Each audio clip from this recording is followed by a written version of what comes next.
On se dit, ben, c'est ma faute en fait. Quand on vous renvoie que c'est de la diffamation, mais vous savez plus, en fait. Vous savez plus. Vous dites, mais en fait, j'appelle ça du viol, mais en fait, ça n'en est peut-être pas. À la fois, il se sent compromis, il est sali, il est contaminé. En même temps, comment une telle situation a-t-elle pu se produire? Comment peut-il justifier le fait qu'il ait été à ce point agressé? Je doute, en fait. Je doute. Je me dis, mais est-ce que je dois en parler? Je préférerais me taire. Parce qu'il y a toujours le doute.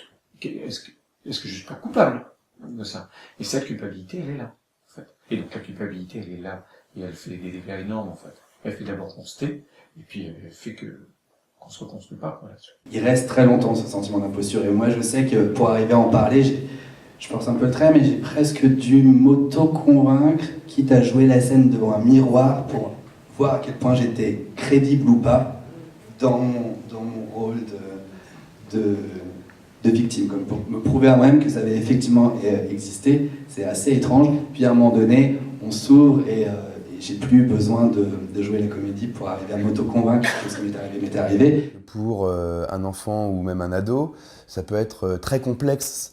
Ça peut être beaucoup plus complexe de comprendre ce qui s'est passé que pour un adulte, parce qu'à l'âge adulte, on va avoir un peu plus ces capacités de distanciation, de prise de recul. On va être capable de se dire, bah oui, cette personne m'a agressé, en fait, c'est pas moi qui l'ai allumé, etc. Ou quand bien même j'aurais allumé, c'est pas pour autant que je mériterais d'être agressé. Alors que quand on est enfant ou adolescent, on n'a souvent pas les ressources psychiques pour comprendre ce qui nous arrive. Donc, l'une des réponses à cette énigme, pourquoi moi, pourquoi lui sur moi, qu'est-ce que j'ai fait, etc.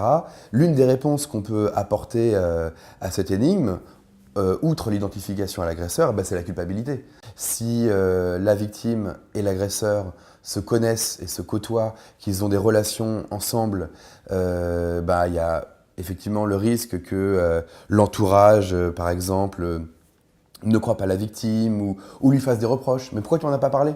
Donc quelque part, ça pourrait entraîner une culpabilisation secondaire, c'est-à-dire que, en tout cas, ça pourrait encore renforcer la culpabilité. Très souvent, l'entourage, il a tendance à culpabiliser encore plus la victime.